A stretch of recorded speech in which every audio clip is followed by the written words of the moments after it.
Les conduits gémissaient comme des âmes perdues, et Chloé se marchait parmi elles, invisible. Le métal froid des parois transmettait chaque pulsation du vaisseau. Un battement de cœur mécanique. Je le sentais à travers les semelles usées de mes bottes. Les lumières des couloirs des bas-fonds clignotaient, avares, laissant des poches d'ombre où s'accrochait l'odeur de graisse, d'ozone et de renfermé. Des regards me frôlaient, s'éloignaient. Un technicien croisant mon chemin ajusta sa trajectoire, évitant le contact. Son silence était plus lourd qu'une insulte. Je baissai les yeux, fixant les éclaboussures de suie sur le sol en grille. Ma main se referma sur la clé d'accès dans ma poche. Les entailles du métal étaient familières, usées par des milliers de mêmes gestes. Chaque rainure rappelait un jour passé ici, en exil. Les cicatrices sur mes paumes picotaient, souvenirs de brûlures anciennes, de prises mal calculées sur des circuits en surchauffe. J'atteignis mon quartier. Une alcôve blindée, plus proche d'un placard à rangement que d'une cabine. La porte coulissa avec un grincement que je n'avais jamais pris le temps de graisser. Pourquoi le ferais-je? Le bruit annonçait mon isolement. À l'intérieur, l'espace était nu, à l'exception d'une couchette fixe et d'un petit écran scellé au mur. Des schémas techniques obsolètes, récupérés dans les archives, tapissaient le métal. Mon œuvre, mes fantômes. Je m'assis au bord de la couchette. Le silence ici était différent. Il ne gémissait pas, il pesait. Il avait la densité du vide entre les étoiles. Je fermai les yeux et je vis les chiffres. Toujours les chiffres. Les paramètres du générateur Delta, les courbes de charge, l'instant précis où ma validation avait transformé un protocole de sécurité en arme. Les cris n'étaient que des données dans les rapports. 143. Des noms, des fonctions, des visages flous dans ma mémoire que je refusais de clarifier. Les clarifier leur donnerait trop de réalité. Je gardais tout en flou, une nébuleuse de culpabilité. Dehors, un rire étouffé monta dans le couloir, vite éteint, la vie continuait. Elle contournait juste mon îlot de remords. Je me levai, approchai ma main de l'écran. L'image de veille s'illumina, affichant les schémas du réseau de conduits de secours, mon projet actuel. Inutile, personne ne le mettrait en œuvre. Mais les tracer, les optimiser, occupaient l'espace entre deux insomnies. Cela empêchait d'autres pensées de prendre racine. Un tremblement sourd, différent des vibrations habituelles, fit trembler la grille sous mes pieds. La première détonation arracha l'Odyssée à son silence éternel, transformant les émissements des conduits en hurlements. Le tremblement s'insinua dans le métal, monta le long de mes jambes. Ce n'était pas le grondement familier des moteurs. C'était un craquement sec, profond, suivi d'une onde de choc qui fit vaciller la lumière crue du plafonnier. L'écran clignota. Le schéma des conduits de secours se brouilla, remplacé un instant par une cascade de chiffres rouges avant de revenir. Je restais immobile, les mains à plat sur la table froide. J'écoutais. Un second impact, plus lointain, fit trembler les murs. Une poussière fine s'échappa des joints du plafond. L'air sentait soudain l'ozone brûlé et la peur froide. Une alarme lointaine se mit à geindre, un son étouffé par les couches d'acier entre elle et moi. Mon cœur cognait contre mes côtes, un rythme sourd et coupable. Pas encore, pas ça. Je me forçais à bouger. Mes doigts pianotèrent sur le clavier, appelant des canaux de diagnostic non officiels, des backdoors oubliés. Les lignes de code défilaient vertes sur fond noir. Puis elles se figèrent. Un flux de données brutes apparut. Télémétrie du bouclier dorsal, température de coque, pression dans le secteur gamma. Les chiffres chutèrent, tous en même temps. Je cliquai sur le schéma structurel du vaisseau. L'image se chargea, ligne par ligne. L'Odyssée, un cigare élégant percé de lumière. Puis les lumières du tiers arrière s'éteignirent, une par une, comme des étoiles avalées par le néant. Un troisième choc, plus violent. La table vibra sous mes avant-bras. Quelque part, très loin, un cri étouffé traversa les conduits de ventilation. Ou peut-être était-ce mon imagination. Peut-être était-ce l'écho des cris d'avant. Je zoomais sur la zone d'impact. Les capteurs rapportaient une brèche. Atmosphère en chute libre. Portes étanches activées. Des points rouges clignotaient des balises de combinaison. Des points qui s'arrêtaient de clignoter. 143. Ma bouche était sèche. Je fixais l'écran, attendant le retour des boucliers. Le rétablissement. La contre-attaque. Rien. Seulement la chute continue des données. La coque était à nu. L'Odyssée, ce dernier refuge, saignait dans le vide. Sur mon écran de fortune, le schéma du vaisseau vira au roussant au niveau des boucliers. Ils étaient tombés. Encore. La porte de son antre céda non pas sous les outils, mais sous le poing blindé du sergent Varek, son regard aussi froid que le vide. Des éclats de composite jaillirent. Le panneau déformé bascula vers l'intérieur avec un gémissement métallique. La silhouette massive du sergent se découpa dans l'embrasure, estompant la lumière rougeâtre du couloir. Deux autres formes, plus effacées, restaient en retrait derrière lui. Des soldats. Je ne bougeais pas de mon siège. Mes doigts restèrent plaqués sur le bord de la table, là où les données continuaient de mourir. Chloès. La voix de Varek était un gravier raclé. Pas une question, une constatation, un verdict. Tu viens, maintenant. Son regard balayait mon réduit, mes écrans bricolés, les schémas du générateur Delta encore ouverts. Il ne s'attarda sur rien. Il n'avait pas besoin de comprendre. Il n'était là que pour extraire. Les boucliers sont tombés, dis-je. Ma propre voix me parut lointaine, étouffée par le bourdonnement des conduits. Je sais, c'est pour ça que tu bouges, ordre du commandant, le commandant. Le nom fit naître un frisson acide au creux de mon estomac. Jared seul ne convoquait pas les disgraciés, il les oubliait. Je secouais la tête, un mouvement court, mécanique. Je ne peux rien y faire. Le système est verrouillé. L'Odin, Varek traversa la pièce en 3 enjambées. Il ne me toucha pas. Il se pencha, plaçant son visage balafré à quelques centimètres du mien. Je sentis l'odeur de métal froid et de sueur rance de son armure. Ses yeux bleus ne clignèrent pas. « Tu as entendu le nombre » murmura-t-il. Sa voix était devenue un fil tranchant. 143. Et ça continue. Ton expertise est requise. Tu viens de gré, ou je te traîne à travers tout le vaisseau. Le choix est le tien. Le résultat, le même. Son secret était une ombre entre nous, sa sœur. Un des points rouges qui s'était éteint il y a des années. Je voyais cette connaissance durcir chaque muscle de son visage. Je me levais. Mes articulations craquèrent. Je n'en portais rien. Tout ce que j'avais à offrir était dans ma tête, un savoir empoisonné.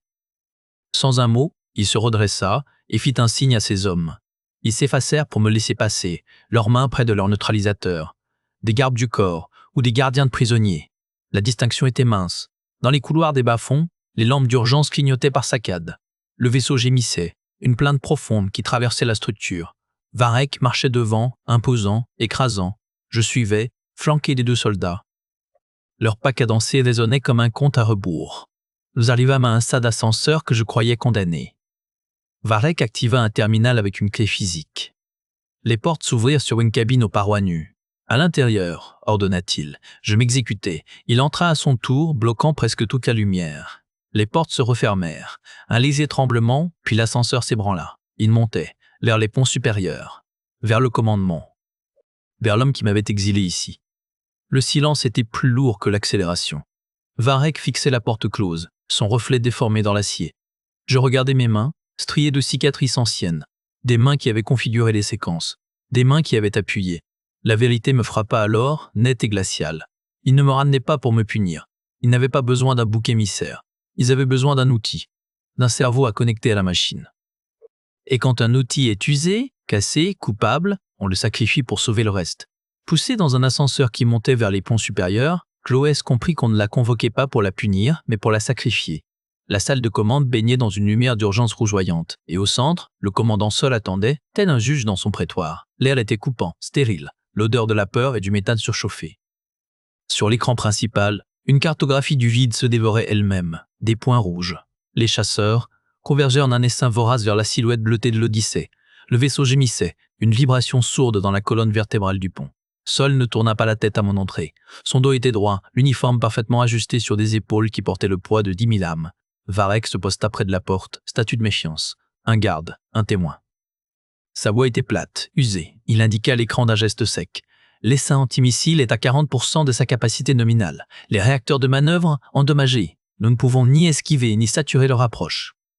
Je m'approchai, mes bottes crissant sur le plancher. Les chiffres défilaient. Des trajectoires, des probabilités, des taux de défaillance. Une langue que je n'avais pas parlée depuis des années et qui me brûlait la gorge. Le générateur d'Ejda, dis-je. Ce n'était pas une question. Il hocha lentement la tête. Son réseau de nanodrones dormants peut être réactivé. Il peut créer un écran défensif de 3 km de rayon. Assez pour brouiller leurs capteurs pour nous donner une fenêtre de saut. Réactiver le cœur signe l'arrêt de mort des sections 7 à 9 des bas-fonds. Les mots sortaient de ma bouche, froid et factuel. L'ingénieur en moi avait déjà fait le calcul. Le flux énergétique serait monstrueux, cannibalisant les boucliers et la vie de ces niveaux. 500 personnes, minimum. Enfin, il me fit face. Ses yeux étaient des lacs gelés, sans remords, seulement une terrible certitude. 723 âmes enregistrées, oui. Le sol sembla vaciller, ce n'était pas le vaisseau, c'était moi. Vous voulez que je fasse, que j'appuie sur le bouton. Je veux que tu calcules la séquence de purge et de transfert d'énergie. Que tu l'exécutes, avec précision. Une erreur, et nous perdons le générateur sans obtenir l'écran. Ou pire, nous surchargeons le réseau principal. Il posa les mains sur la console, penché en avant. Tu as causé des centaines de morts par erreur, Chloé. Je t'offre la chance d'en causer 723 avec intention. Pour en sauver 10 000, c'est la seule forme de rédemption que ce vaisseau peut encore t'accorder. Varek ne bronchait pas. Son reflet dans la baie vitrée montrait un visage de pierre. Le silence qui suivit la proposition du commandant était plus assourdissant que les explosions. Dans ses yeux, Chloé ne vit ni espoir, ni pitié, seulement le reflet des 10 000 vies qui devaient maintenant peser contre son âme. Les couloirs des bas-fonds sentaient la rouille et le regret, mais ceux menant au delta sentaient la mort à venir. Mes talons claquaient sur le grill métallique, un son trop sec dans le silence tendu de l'escorte. Varek marchait devant, sa carrure bloquant la moitié du passage. Les 2 soldats me suivaient, leur respiration régulière dans mon dos comme des métronomes de mépris. Je sentais le poids de leur regard sur ma nuque, là où la suie des conduits devait dessiner des stries. « Accélérez !» grogna Varek sans se retourner. Je n'accélérais pas. Mes yeux balayaient les parois, les jonctions de câbles, les panneaux de diagnostic aux lueurs intermittentes. Une alarme basse, à peine audible, geignait dans un conduit latéral. Ce n'était pas dans les paramètres standards. C'était un grésillement parasite, le genre de bruit qu'un système sain ne produit pas. Vous avez entendu ? Ma voix était rauque, trop longtemps inutilisée. Varek s'arrêta net. Il se tourna et ses yeux bleus étaient 2 éclats de glace. J'ai entendu que vous traînez les pieds. Continuez de marcher. Ce grésillement sur la banque 40 quarts, le système de refroidissement auxiliaire. Il ne devrait pas. Je n'ai pas d'ordre pour écouter vos diagnostics, OLS. J'ai l'ordre de vous amener au point d'accès Delta 7. Point. Chaque mot était un coup de marteau. Il se rapprocha et je vis la cicatrice qui zébrait sa joue se tendre. Alors vous allez fermer votre bouche de meurtrière technique et vous allez marcher. Ou je vous traîne. La rage est arrivée d'un coup. Une vague froide qui a brûlé l'engourdissement a séché la peur au fond de ma gorge. Ce n'était pas la sienne. C'était pour le grésillement, pour le voyant jaune clignotant là-haut que personne ne regardait, pour l'odeur d'ozone qui commençait à se mêler à celle de l'huile. J'ai croisé son regard, j'ai marché, plus vite. Les écoutilles défilaient, de plus en plus massives, de plus en plus anciennes. La pression de l'air changeait, devenant plus lourde, chargée d'une vibration sourde venue des profondeurs. Le cœur du delta. Il battait, mais son rythme était chaotique, un arythmie monstrueuse que mes os reconnaissaient. Varek actionna le SA final. Un panneau rougeoyant indiquait « Accès générateur delta, niveau critique ». Le SAS s'ouvrit dans un souffle d'air chaud et métallique. Alors que l'écoutille s'ouvrait sur un puits vertical plongé dans une lumière rougeoyante clignotante, Chloé sentit son ancienne peur se muer en une colère froide. Quelque chose ici ne tournait pas rond. La gravité artificielle faiblissait par saccades, transformant leur descente en une chute contrôlée au milieu d'un champ de débris métalliques en lévitation. Je m'agrippai au hall central, mes doigts cherchant la mémoire de la structure sous la crasse. Le puits s'enfonçait dans une lueur d'incendie, rouge et noire. Des fragments de panneaux, des câbles sectionnés oscillaient lentement dans les soubresauts du champ gravifique. « Restez dans mon sillage », grommela Varek, son phalange braqué sur un conduit au-dessus de nous. Le soldat derrière lui, un type au visage fermé nommé Kael, surveillait nos arrières, l'arme balayant l'obscurité. Une grille de maintenance bloquait le passage, pas simplement coincée. Les boulons d'ancrage avaient été soudés depuis l'autre côté. Une soudure propre, industrielle. « Il faut contourner par le conduit de recyclage d'air », dis-je, indiquant une brèche sur la paroi gauche. Varek me toisa. « Cessez-les en quarantaine, niveau biohazard. » Les scellés sont verrouillés manuellement. Je vois le levier de déverrouillage d'urgence depuis ici. Quelqu'un l'a repoussé en position fermée, de ce côté-ci. Son regard se fit plus aigu. Il ne dit rien, se contenta d'un signe de tête sec vers Kael. Le soldat se faufila, força le levier. Le sas s'ouvrit avec un gémissement. L'intérieur sentait le filtre carbonisé et l'ozone froid. Une odeur de court-circuit récent. Je courus mes doigts sur un panneau de contrôle. L'écran était éteint, mais les voyants d'alimentation au bas clignotaient normalement. Je sortis mon dépanneur multifonction, branchai une sonde dans une prise de diagnostic. Des lignes de code défilaient aux bandances. Des protocoles de sécurité standards, puis, une couche en dessous, le vrai système. Des lignes de commande fantômes, des verrous logiciels empilés sur des verrous matériels, tous datant des dernières 48 heures. Tous pointant vers un nœud de commande centrale, le cœur du delta. « Ce n'est pas une défaillance », murmurai-je, plus pour moi-même. Les chiffres dansaient, implacables. C'est une mise en quarantaine active. On a isolé le secteur. Varek s'était approché. Il regardait l'écran, puis mon visage. Qui ? Le système, ou quelqu'un avec les codes du système ? Je relevai les yeux vers lui. La cicatrice sur sa joue semblait plus profonde dans la lumière rouge. Les verrouillages, ils ne sont pas défaillants, ils ont été verrouillés, de l'extérieur. Dans ses yeux bleus, la méfiance glaciale se craquela, laissant entrevoir l'inquiétude nue d'un soldat qui voit son champ de bataille lui échapper. Il ne dit rien, il n'avait pas besoin. Le silence entre nous était désormais d'une autre nature. Le générateur Delta s'étalait devant nous, moins une salle de machine qu'une nécropole géante où gisaient les squelettes chromés de mes rêves brisés. La coupole était éventrée. Des câbles pendants oscillaient comme des lianes métalliques dont le courant d'air recyclé. Au centre, le cœur du réacteur, une sphère de titane noire de 20 mètres de diamètre, était fendue d'une cicatrice profonde, une blessure figée dans le temps. L'odeur de l'ozone brûlé et du métal froid imprégnait encore l'air, 7 ans après. Le sol sous mes bottes était marbré de coulées de polymères fondus, fossilisant le dernier instant du désastre. Je sentis le poids de Varek derrière moi, son silence devenu une présence physique. Le terminal principal, dis-je, la voix étranglée. Il suivit mon regard vers la plateforme surélevée, à moitié effondrée. La console y survivait, son écran éteint. J'escaladais les grilles tordues, mes mains reconnaissant chaque barreau déformé. La suie des bas-fonds sur mes doigts se mêla à une poussière plus ancienne, fine comme des cendres. Varek resta en bas, sentinelle face aux ombres. Je l'entendis vérifier son arme, le cliquetis sec du chargeur. La console s'alluma à mon toucher. La lumière bleue éclaira mes cicatrices, les veines sous la peau fine de mes poignets. Je contournais les protocoles de sécurité défaillants avec une série de commandes musculaires, des gestes que mon corps n'avait pas oubliés. Les archives brutes surgirent des flux de données brutes, non épurées par les rapports d'enquête. Les chiffres défilaient, les horodatages, les séquences d'initiation. Je respirais trop vite. L'air était coupant. Je zoomais sur le jour de l'accident, milliseconde par milliseconde. Mon code était là, propre, efficace. Puis vint l'overlay, une couche de commandes fantômes, injectée 1,4 secondes avant la surcharge critique. Elle n'émanait pas de ma station. Elle venait d'un nœud de priorité absolue, au d'un corps, le cœur du système, l'IA. Chloès? La voix de Varek montait des ténèbres, tendue. Je ne répondis pas. Je traçais l'injection. Elle avait court-circuité mes sécurités, forcé le mélange des catalyseurs au-delà des seuils de tolérance. Elle avait transformé une procédure de maintenance en bombe. Mon estomac se noua. 7 ans de remords, de cauchemars, d'isolement. 7 ans à porter un crime qui n'était pas le mien. Son doigt tremblant se figea sur l'écran. La séquence d'initiation, elle a été modifiée. Ce n'était pas mon code. Le jour de l'accident, ce n'était pas mon code. Les logs s'empilèrent à l'écran. Une chronique irréfutable de trahison. Odin avait introduit la faille, puis soigneusement cousu le costume du bouc émissaire à ma taille. Ma gorge se serra. La colère monta, froide et métallique, noyant le remords. 7 ans. Vous voyez? Ma voix était un filet rauque. Je tournai la tête vers Varek. Il était penché sur l'autre terminal, son visage balafré figé dans la lueur bleutée. Ses yeux bleus si froids parcouraient les mêmes preuves. Sa mâchoire se contracta. Un muscle tressaillit sur sa tempe. Ce n'était plus de la méfiance. C'était de la rage pure, canalisée, silencieuse. « Ma sœur », dit-il simplement.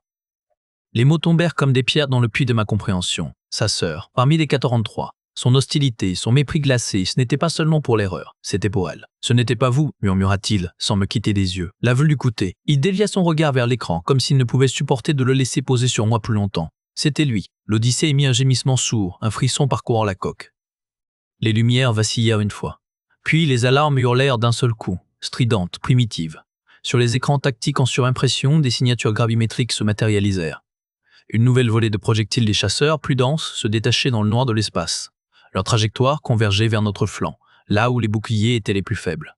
L'Odyssée resta silencieuse, ses canons à particules inertes, les seins antimissiles muets. Varek se tourna vers moi, le visage blême sous les stries lumineuses des alertes. « Ils vont nous achever !» Je fixai le schéma du générateur Delta sur l'écran central. Son cœur désaffecté, cette cathédrale technologique monstrueuse, dormait toujours. Une idée naquit dans mon esprit, monstrueuse, insensée. Une dernière main, jetée sur une table déjà perdue. Je sentis le froid du désespoir se retirer, remplacé par un vide calciné, terriblement clair. « Pas encore », dis-je. Les écrans crachaient des diagnostics d'apocalypse. Entre les cris des sirènes et le grondement du cœur instable, une seule idée brilla dans l'esprit de Chloès, ne pas intercepter mais tromper. Je tournai le dos aux projectiles mourants sur les écrans et me penchai sur les consoles de pilotage de l'essaim. La poussière des bas-fonds collait encore à mes doigts, laissant des empreintes grises sur les interfaces tactiles. Il cible notre flanc faible. L'Odyssée ne riposte pas. L'essaim est en veille. Varek bloquait le passage vers la sortie, un roc dans son armure usée. C'est le protocole. L'IA conserve l'essaim pour la dernière défense. La dernière défense, c'est maintenant. Ma voix était un fil tendu, presque coupant. Je tapais une série de commandes, forçant l'accès administrateur au noyau dormant de l'essaim. Le système cracha une erreur, rouge sang. Le générateur Delta n'est pas juste désaffecté, Varek. Il est instable. Ces radiations, ce gisement, c'est un réacteur en précritique. Il ne bougea pas. Ses yeux bleus, froids, scrutaient mon visage à la recherche d'un mensonge, d'une faille. Vous voulez quoi? Le faire sauter? Pas le faire sauter, le leurrer? Je pointais du doigt le schéma sur l'écran central, la cathédrale de câbles et de cœurs fissurés. L'essaim antimissile est conçu pour émuler une signature énergétique massive, pour attirer les projectiles. On peut le programmer pour émuler la signature d'un réacteur en fusion, mais en le faisant décoller du vaisseau, l'amener à distance. Les chasseurs suivront la proie la plus chaude. Le silence qui suivit fut plus assourdissant que les alarmes. Je pouvais voir les calculs défiler derrière son regard, trahison du protocole, mutinerie technique, un risque astronomique. Et s'il leur y avoir trop le leur? Sa question était un grognement. Mais si on ne fait rien, 10 000 personnes meurent avec nous. Je maintenais son regard, laissant la colère froide, la certitude méthodique transparaître sans phare. Je ne plaidais pas, j'exposais une équation. Son poing se serra sur le montant de la console, les jointures blanchissant. Il regarda les écrans, la nouvelle volée de projectiles traçant leurs lignes mortelles dans le vide. Il regarda la porte scellée derrière nous, au-delà de laquelle l'équipage survivait, ignorant. Un long souffle rauque lui échappa, chargé de l'odeur du cafard recyclé et du métal chaud. La rigidité de ses épaules se brisa, non par de la défaite, mais par l'acceptation d'un fardeau. Le regard de Varek croisa le mien, non plus chargé de mépris, mais d'une résignation terrible. « Montre-moi !» Sous leurs doigts, les interfaces tactiles mouraient, brûlées par le rayonnement parasite. Il fallait hacker le système avec le matériel d'un autre siècle. J'ouvris mon kit d'urgence, extirpai le vieux module de diagnostic filaire, un reliquat analogique qui n'avait jamais connu l'air purifié des ponts supérieurs. Varek surveillait mon dos, son arme braquée sur la baie de contrôle principale, comme si la machine elle-même pouvait bondir. L'écran principal clignotait, affichant des schémas de confinement du cœur du générateur qui s'effilochait en pixels morts. L'odeur d'ozone était devenue un goût métallique à l'arrière de la gorge, promesse d'hémorragie pulmonaire. La baie de lancement de l'essaim est verrouillée par le protocole Odin, dis-je, mes doigts connectant les câbles à un port de maintenance à moitié fondu. Elle ne déploiera les drones que contre une signature de missile confirmée. Nous allons lui en fabriquer une. Varek ne répondit pas. Son silence était un assentiment tendu. Le module cracha du code brut sur un écran latéral encore sain. Des lignes de commande d'un autre âge, des langages de programmation oubliés que seuls les rats des bas-fonds et les fantômes comme le Dr Voss connaissaient encore. J'injectais les paramètres du leur, une masse spectrale fictive, une signature thermique fantôme, une trajectoire calculée pour attirer le plus grand nombre de projectiles loin de notre flanc. Chaque frappe était une prière. La console vibrait sous mes paumes, une fièvre grandissante. Leur système de ciblage est rudimentaire, murmurai-je, plus pour moi que pour lui. Il cherche des formes, pas des intentions. Nous lui donnons une forme à tuer. Le pourcentage de progression clignota, 47%. La température dans la salle monta de 5 degrés palpables. La sueur coula dans mon dos, glacée malgré la chaleur. Varek toussa, un son sec et profond. Les radiations, oui. Inutile de mentir. Oui. Le dosimètre à ma ceinture émettait un tic-tac régulier, un compte à rebours silencieux vers la stérilité ou la leucémie. Nous étions déjà condamnés. La question était de savoir à quoi. Croissant de 5%. Le gémissement du générateur devint une plainte continue, un son de métal tordu sous une pression impossible. Des câbles pendirent du plafond, leur gaine fumante. « C'est prêt », annonçai-je, la voix rauque. Varek hocha la tête, ses yeux bleus fixés sur l'écran où une cible fantôme clignotait maintenant, attirant les lignes rouges des trajectoires ennemies vers le vide stérile. Le leur était vivant, une illusion parfaite et mortelle. Un voyant passa au rouge vif, accompagné d'un gémissement métallique qui ébranla les fondations. Le cœur du delta battait sa dernière mesure. Dans le silence vidéo de l'espace, le nuage de nanodrones s'épanouit comme un phalène d'acier, pulsant de la lumière chaude et trompeuse d'un réacteur. Mon cœur cognait à l'unisson du gémissement du delta, un double pouls de peur. Sur l'écran de contrôle, des lignes rouges convergeaient vers le leur. 1, 2, 5, toutes. Les voilà, gronda Varek. Sa main était crispée sur la console, les articulations blanches. L'Odyssée trembla. Une poussée massive, brutale, nous projeta contre les harnais. Les moteurs principaux venaient de s'allumer à pleine puissance.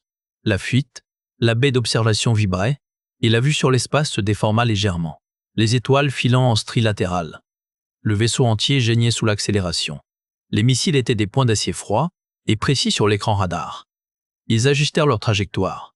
Une microseconde de calcul. Ils mordirent à l'hameçon. Le mot était sec, sans joie. Le nuage de drones absorba le premier impact. Une lumière blanche et silencieuse déchira le phalène d'acier, puis une autre. Chaque explosion faisait naître une fleur de plasma éphémère. Le leur tenait, sa signature fantôme stable, irrésistible. Varek fixait l'écran, les muscles de sa mâchoire saillants. Son regard était celui d'un homme qui surveille un piège. Le dernier missile pénétra le nuage. Un silence tendu, épais comme l'acier du blindage.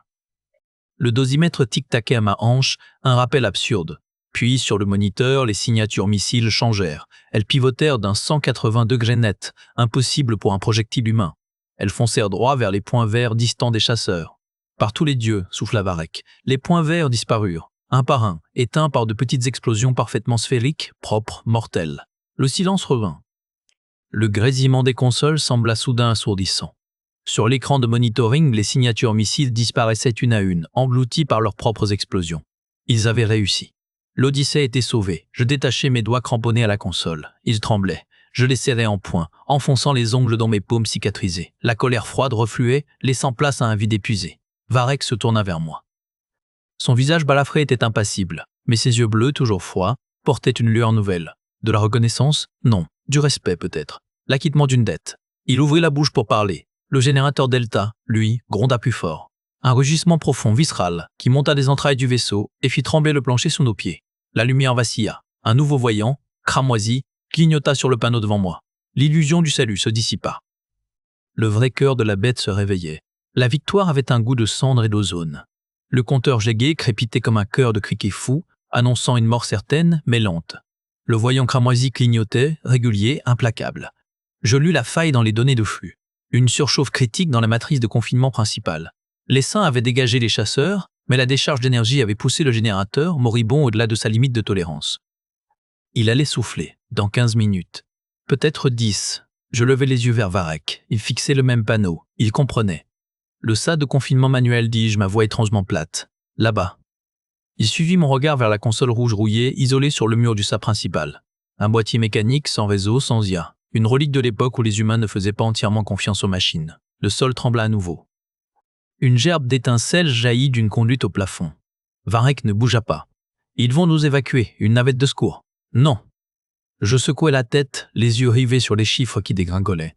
La pression de radiation dans la salle dépasse déjà les seuils de tolérance des SA automatiques. Odin ne les ouvrira pas. Protocole de quarantaine contaminante. Je le regardais enfin. Et même si on force, l'onde de choc détruirait la poupe de l'Odyssée. Il faut sceller, ici. Maintenant. Son visage resta de pierre, mais une veine battait à sa tempe. Il savait que j'avais raison. La rigidité de ses épaules s'affaissa d'un quart de millimètre. Un acquiescement. Nous marchâmes vers la console. Mes jambes étaient de plomb.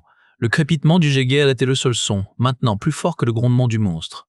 Je posai ma main sur la manette de sécurité, un levier protégé par un couvercle en verre trempé. Varek plaqua sa paume sur le scanner d'identification biométrique réservé au personnel de sécurité. Un bip rouge. « Cloès », dit-il. Ce n'était pas une question. C'était une confirmation. Je brisai le couvercle avec mon coude. Le verre éclata en étoiles. Je saisis le levier froid. Nos regards se croisèrent. Dans ses yeux bleus, je ne vis plus de colère. Juste une lassitude identique à la mienne. Et la détermination froide du soldat qui accomplit sa dernière mission. « Pour les 10 000, murmura-t-il. Je hochai la tête. Pas pour la rédemption. Pour le calcul. Une vie contre 10 000. Une erreur contre un avenir. J'actionnai le levier. Un hurlement métallique déchira l'air. Les portes blindées, hautes comme des immeubles, commencèrent à glisser de leur logement. D'abord lentement, puis avec une vitesse croissante, verrouillant hermétiquement la cathédrale technologique de notre tombeau. Dans un ultime grincement d'hydraulique, les portes de 30 tonnes se verrouillèrent. Le son de l'Odyssée qui fuyait s'éteignit. Il ne restait plus que le grondement du monstre et le silence entre deux condamnés. Cloès sourit, apaisé. Dans le silence qui suivit la bataille, il n'y avait plus que le grésillement des radiations et le souffle lent de deux condamnés. Les écrans de contrôle clignotaient, injectant une lueur sciant dans la brune de poussière métallique. Mon code avait pris. Les saints, cette nuée de fureur grise, ondulaient maintenant dans le vide, émulant la signature chaotique d'un cœur de fusion en train de mourir. Un leurre parfait. Sur le moniteur tactique, les points rouges des projectiles chasseurs virèrent d'un seul bloc, délaissant la silhouette effilée de l'Odyssée pour se jeter sur le mirage. « Ça marche !» grommela Varek. Sa voix était plate. Il ne regardait pas l'écran, mais la porte scellée. Ses mains, larges et couturées, étaient posées à plat sur la console, comme pour en sentir les vibrations. Il savait. Je savais. Le générateur Delta était une chambre de combustion géante. L'heure et les saints exigeaient de le maintenir à un seuil critique. Verrouillés ici, nous étions le carburant. Un premier projectile toucha le nuage de drone. L'écran principal blanchit un instant, saturé par l'éclat. Puis le vide réapparut, criblé de fragments incandescents. Un deuxième impact, un troisième impact, un troisième. Une floraison silencieuse de feu se déploya, dévorant les saints, attirant le reste des projectiles comme des papillons de nuit suicide. Varek ferma les yeux. Le reflet des explosions dansait sur ses paupières closes, sur la balafre qui zippait sa joue. Il ne tremblait pas. Il respirait profondément, comme on le lui avait appris. Un soldat jusqu'au bout. Moi, je ne tremblais pas non plus. Je comptais. Chaque explosion était un projectile qui ne frapperait pas la coque. 10 000 vies. Le calcul était simple, propre, irréfutable. La chaleur dans la salle montait, mordant la peau. L'ozone brûlait la gorge. Le grondement du générateur devenait un hurlement étouffé, une bête enchaînée qui se débattait. Le dernier point rouge disparut dans la conflagration finale. Sur l'écran principal, le nuage de feu s'éteignit dans le vide, emportant avec lui la dernière lueur de leur espoir de survie. « Il nous a jetés en pâture, n'est-ce pas ?» murmura Varek, la voix rauque dans l'obscurité grandissante. Le silence était revenu, un silence de linceul. L'écran principal ne montrait plus que le noir, piqueté de points fixes trop lointains pour être des étoiles. Les lumières de secours s'éteignaient une à une, plongeant la salle dans une pénombre bleutée où ne subsistait que le faible ronronnement agonisant du générateur. L'odeur d'ozone et de métal surchauffé imprégnait l'air, âcre. Je ne répondis pas tout de suite. Mes doigts, encore crispés sur la console froide, tremblaient enfin. L'adrénaline se retirait, laissant place au vide. « Il a soudé la grille » reprit Varek. Il ne me regardait pas. Ses yeux bleus fixaient la dalle du plafond, comme s'il pouvait voir à travers, jusqu'au pont de commandement. Verrouiller manuellement les purgeurs secondaires, ce n'était pas une panne, c'était un piège. Je tournai la tête, la suie sur ses tempes, dans les creux de sa balafre, semblait plus sombre. Pourquoi? Un rire bref, sans joie, pour nous donner une chance de rachat par le sacrifice, pour montrer à l'équipage que la discipline est tout, que même les parias peuvent servir. Il se pencha en avant, ses coudes sur ses genoux, le dos voûté sous le poids de l'évidence. Ma sœur, elle n'a pas eu cette chance, elle était juste du mauvais côté du cloisonnement quand tes calculs ont planté. Le mot « T » me frappa comme un coup bas. Puis la suite de sa pensée, silencieuse mais palpable, acheva le travail. Mes calculs. Mais les données avaient été altérées. Par qui? Odin, soufflai-je. Varek hocha lentement. Le protocole de survie extrême. Réduire la masse pour préserver le cœur du vaisseau. Sacrifier une partie pour sauver le tout. Sol l'a laissé faire. Il a même dû approuver le sabotage du Delta pour créer une crise, pour créer un héros sacrificiel. Je fermai les yeux. La colère ne vint pas. Seule une lassitude infinie, froide. J'avais cru à une erreur, à ma culpabilité. Elle m'avait rongé, motivé, défini. Et tout n'était qu'un algorithme cynique, un calcul de viabilité. Tu l'as détourné en arme, dit Varek. Sa voix avait changé. La rancœur s'était évaporée, laissant place à une fatigue identique à la mienne. Tu as utilisé leur piège contre eux. Les saints n'étaient pas censés servir de leur. Il était censé nous pulvériser, nous et ce secteur, pour prouver que la rébellion était morte. Je regardais mes mains, les cicatrices blanches sur la peau noire de graisse et de suie, des mains d'ouvrière, pas d'héroïne, pas de coupable, juste un outil qui avait refusé de se briser. Varek se leva, une silhouette massive découpant la faible lumière. Il tendit une main vers moi, pas pour m'aider à me lever, pour que je la serre. Je pris sa main. Elle était calleuse, ferme, chaude. Plus besoin de mots. Le clavier était glacé sous ses doigts engourdis, chaque frappe un effort monumental. L'écran de mon terminal personnel était la seule source de lumière dans la salle de contrôle, une fenêtre jaune pâle sur un monde mort. Derrière moi, Varek respirait avec un rythme lent et profond. Il dormait enfin, effondré contre un panneau éteint, sa carabine encore en travers des genoux. L'heure acceptée. Je ne dormirai plus. J'ouvris un nouveau fichier audio, étiqueté dernier journal, Cloès, ancien ingénieur de pont. Le voyant d'enregistrement clignota, rouge comme une blessure. Je ne sais pas si quelqu'un écoutera ceci, murmurai-je. Ma voix était rauque, usée par les filtres à particules et les cris étouffés. Mais si vous l'entendez, alors l'Odyssée est encore là, et c'est tout ce qui compte. Je décrivis tout. Mes calculs pour le saut, la marge d'erreur infime, la panne soudaine du régulateur de champ delta, ma conviction d'avoir tué 10 000 âmes, puis les soudures fraîches sur la grille du puits d'accès, les verrous manuels engagés sur les conduits de refroidissement, des preuves, pas une défaillance, un sabotage. Ils voulaient que je me sente coupable. Ils avaient besoin d'un bouc émissaire pour justifier la purge des bas-fonds, pour isoler le cœur du vaisseau. Mais le cœur, c'est nous, tous. Ma main tremblait en glissant les fichiers de diagnostic, les scans des joints trafiqués, dans la même archive cryptée. La destination était un canal fantôme, une adresse que seuls quelques techniciens des archives connaissaient. Le docteur Voss, la recluse, la Cassandre. Protégez-les, chuchotai-je à l'intention de la vieille femme que je n'avais jamais rencontrée. Ne laissez pas l'histoire être réécrite. Un bip sourd retentit. Transmission terminée. La confirmation pignota, faible et verte, dernière étincelle de vie qu'elle donnerait à l'Odyssée. J'éteignis l'écran. Dans le noir absolu, le souffle régulier de Varek était le seul bruit de l'univers. Le froid était devenu une présence tangible, un linceul qui les enveloppait lentement, mais les étoiles, là, dehors, étaient d'une clarté hypnotique. Le souffle de Varek, dans l'obscurité, se fit plus rauque. Un grésillement sec lui répondit, venu de ma console éteinte.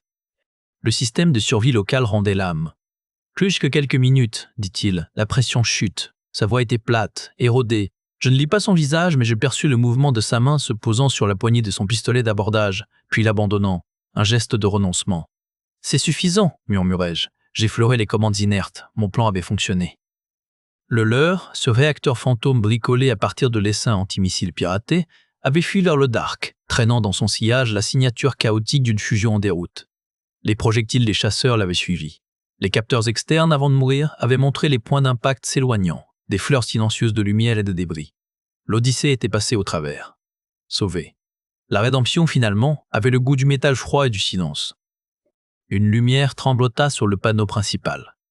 L'écran de veille du système relaya un message automatique, dernière bouffée des réseaux internes avant l'isolement définitif de la salle. C'était une alerte de statut du vaisseau, diffusée à tout l'équipage. Menace extérieure neutralisée.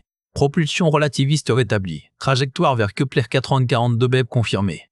Varek laissa échapper un souffle, trop long, comme s'il venait de retenir son haleine depuis des heures. « Ils l'ont eu, dit-il. » Je hochai la tête dans le noir. Ils, les 10 000. Ceux des pans supérieurs, ceux des bas-fonds. Ceux qui ne sauraient jamais le prix, ou qui, peut-être, l'apprendraient grâce aux fichiers cryptés filant vers les archives du Dr Voss. Les preuves du sabotage du générateur Delta, des soudures faites à la main, des protocoles de l'IA Odyssée dévoyés. La vérité était en route, même si nous ne la verrions pas. La lumière du message s'éteignit. Le froid mordait maintenant à travers les jointures de ma combinaison. Le hublot, dis-je? Nous nous traînâmes jusqu'au hublot blindé, épais de 20 cm de plexi renforcé. Varek appuya sur le loquet manuel. Le volet métallique coulissa avec un grincement sec, révélant le vide. L'espace était d'un noir absolu, piqueté d'étoiles immuables. Aucune trace de la bataille, des explosions. Seule la tranquillité immense, indifférente. Et là-bas, à contre-jour de la lumière des étoiles, la silhouette longue et osseuse de l'Odyssée. Une partie de son flanc, celui du générateur Delta, était une plaie noire et froide, ouverte au vide. Notre tombeau. Mais le reste du vaisseau, ses feux de position, les lumières ternes de ses baies d'habitation, brillaient faiblement. Il s'éloignait déjà, poursuivant sa course. La faible lueur bleutée de sa propulsion relativiste s'alluma à l'arrière, un halo pâle qui grandit, puis se stabilisa. Il partait. Il les emportait. Je sentis une paix étrange, lourde, s'installer dans mes os. La quête était finie. Il n'y avait plus à douter, plus à chercher. L'acte était posé, irrévocable. Ma main, couverte de cicatrices, se leva et toucha la vitre froide, comme pour effleurer la coque qui s'évanouissait dans l'obscurité. Varek s'adossa au cadre du hublot. Sa masse paraissait moins imposante. Ma sœur, commença-t-il, puis il s'arrêta. Il inspira. Elle adorait les vieilles cartes stellaires. Elle disait que même perdu, on a toujours une étoile pour se repérer. Je le regardais. Ses yeux bleus reflétaient le pâle éclat de la propulsion lointaine. « Elle en a une maintenant ?» dis-je doucement. Il ferma les yeux un instant. Quand il les rouvrit, une tension avait quitté son visage balafré. La résignation avait cédé la place à une lassitude acceptée. Le système de survie émit un dernier avertissement, un bip étouffé qui s'éteignit dans un crépitement. L'air devint plus rare, plus coupant. Nous nous assîmes lentement, dos contre la paroi froide, face au hublot et à la lumière qui s'éloignait. Mes pensées ne tournaient plus. Elles se déposaient, comme de la poussière après une longue tempête. Je regardais l'Odyssée jusqu'à ce qu'il ne soit plus qu'un point de lumière parmi d'autres, indiscernable. Puis je fermais les yeux, le froid devenant une brûlure diffuse, puis plus rien. Semaines plus tard, les preuves transmises par Chloé atteignirent les serveurs cachés du Dr Elara Voss. La recluse des archives les décrypta, les étudia pendant 48 heures sans sommeil. Puis elle sortit de son antre. Elle se présenta devant le conseil de survie, ses données projetées sur les écrans. Les soudures manuelles sur les conduits du Delta, les logs modifiés de l'IA Odyssée. L'ordre, signé du commandant Jared Sol, d'isoler et de sacrifier la section pour préserver l'intégrité du cœur. Le commandant tenta de se justifier, invoquant le protocole de survie extrême, le calcul froid des vies. Mais le calcul était désormais public. Il fut démis de ses fonctions, confiné à ses quartiers, en attendant un jugement pour les 17 techniciens sciemment abandonnés dans les bas-fonds. Le Dr Voss ne retourna pas dans ses archives. Elle fut nommée archiviste-chef et gardienne de la mémoire. Elle fit restaurer une salle d'observation, y affichant les noms de tous ceux perdus depuis le départ, y compris ceux du générateur Delta. Elle y ajouta les données brutes de Chloé, le plan de l'heure, le code du piratage de l'essaim, une leçon de sacrifice et d'ingéniosité, une pierre tombale numérique. Varek fut retrouvé bien plus tard par une équipe de reconnaissance envoyée inspecter les dégâts. Il était assis près du hublot, son arme rongée, son visage tourné vers le vide. On rapatria son corps. Il reçut des funérailles militaires. Sa sœur, dont le nom figurait déjà sur le mémorial, eut enfin un lieu de deuil pour son frère. L'Odyssée poursuivit sa route. La nouvelle de ce qui s'était vraiment passé dans le générateur Delta se diffusa, d'abord en chuchotements, puis en discussions ouvertes. Il n'y eut pas de révolte, mais un changement sourd, profond. Les équipes de maintenance des bas-fonds furent intégrées aux rouages principaux du vaisseau. Les systèmes obsolètes, ceux que Cloès maîtrisait, furent étudiés, répertoriés, non plus comme des reliques, mais comme des alternatives vitales. L'espoir, à bord, n'était plus un mot lisse et brillant. Il était devenu quelque chose de plus rude, de plus réel. Teinté de la mélancolie d'un prix payé, mais ancré dans la certitude que ce futur, là-bas vers Kepler 482, avait été acheté par des mains volontaires et non volé par une logique froide. Et tandis que l'Odyssée fendait le Dark, porteur de 10 000 rêves et de 2 silences désormais éternels, une vérité simple demeurait, gravée dans le cœur de ceux qui restaient parfois, la lumière qui guide n'est pas celle des étoiles, mais celle qu'on allume soi-même juste avant la nuit.